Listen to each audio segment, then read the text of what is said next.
कि विश्व में केवल एक ही धर्म है, वो है सनातन हिंदू धर्म। बाकी मजहब है। इस भारत में पाकिस्तान कितने हैं? जगह जगह मिनी पाकिस्तान है क्या? नहीं। मुझे तो हिंदुस्तान में भी धर्मतंत्र नहीं दिख रहा है। जो हमारा राजतंत्र था उसको हमने लोकतंत्र में बदल दिया। मैं आपको पूछ रहा हूं, क्या केवल संख्या गिनने वाले तंत्र को आप लोग राजतंत्र कहेंगे? और एक जन्म की लड़ाई नहीं है, तुम्हारे हाथ में वापस आने की व्यवस्था नहीं है। क्या आज आपको हिंदुस्तान का जो नक्शा दिख रहा है ये भारत है? इसको आप भारत कहेंगे? मैं तो नहीं कहूंगा। लेकिन धर्मतंत्र कहा गया, धर्मतंत्र स्थापित ही ना हो, ये 47 से लेकर अभी तक लगातार प्रयास किया जा रहा है। पहले मेरे ऊपर हेड स्पीच के कई केसेस चल रहे हैं, ऊपर से आज का हुंकार उस हेड स्पीच में आ जाएगा।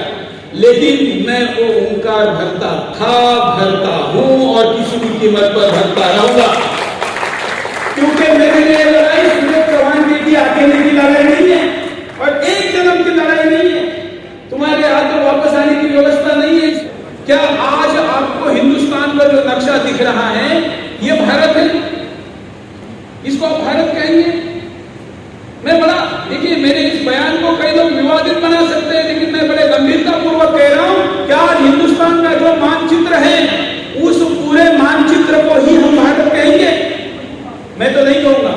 मैं तो अखंड हिंदुस्तान का जो मानचित्र है उसको भारत कहूंगा, क्योंकि मेरे पुरखों ने उसके लिए बलिदान दिया है और आने वाला मानचित्र पुनः अखंड बनाया जाए इसके लिए मैं बलिदान दूं, ये मुझे सिखाया गया है। और आज के मानचित्र का मुद्दा, तो आज के हिंदुस्तान का जो मानचित्र है, इस भारत में पाकिस्तान कितने हैं? है क्या नहीं? जगह जगह मिनी पाकिस्तान है क्या नहीं? तो क्या आज का समूचा 150 करोड़ भारत का प्रतिनिधित्व करता है? क्या वो अपने आप को सच में भारतीय मानता भी है? नहीं मानता है। ऐसी स्थिति में भारत क्या है? किस भारत की हम बात कर रहे हैं? जिसका नाम भारत है, जिसकी सीमाओं के मानचित्र को नाम भारत दिया गया, वो भारत है? या वो अधूरा भारत जिसको पूर्णता की तरफ लेके जाना हमारा काम होना चाहिए? जो हमारा राजतंत्र था उसको हमने लोकतंत्र में बदल दिया। लेकिन क्या हमको हमारे पुरखों को अपेक्षित राजतंत्र की तरह लोकतंत्र चल रहा है क्या? नहीं, ये भीड़ तंत्र है। यहां पर सर गिने जाते हैं, उस सर के अंदर दिमाग है क्या? नहीं। उस सर के अंदर उस देश प्रेम है क्या? नहीं। ये नहीं गिना जाता, संख्या गिनी जाती है। तो क्या केवल संख्या गिनने वाले तंत्र को राजतंत्र कहना है क्या?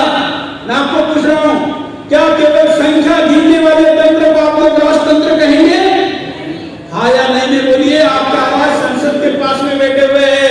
क्या केवल संख्या गिनने वाले तंत्र को राजतंत्र कहेंगे?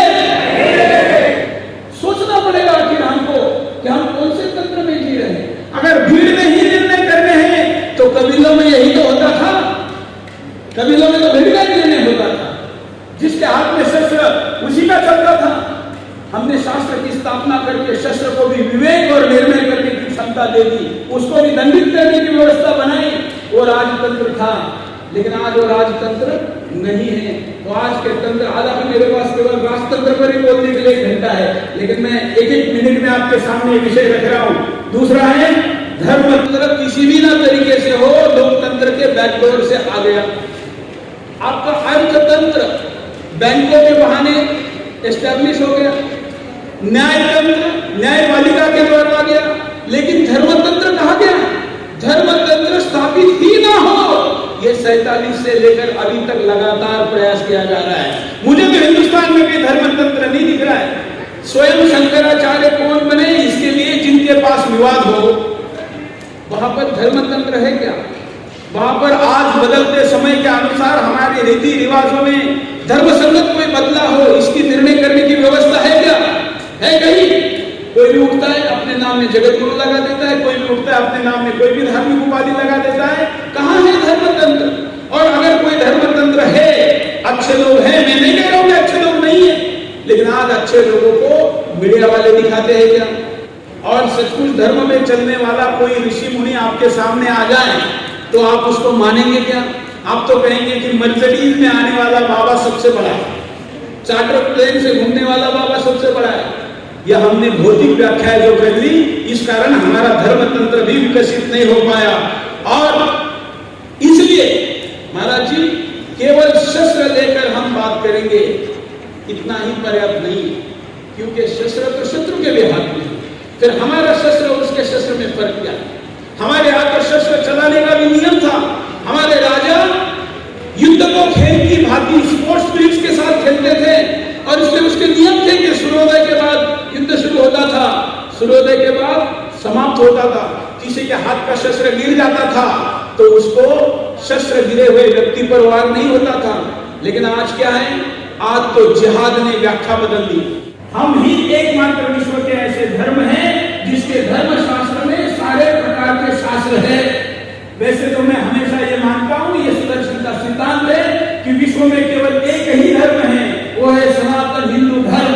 बाकी मजहब है या रिलीजन है,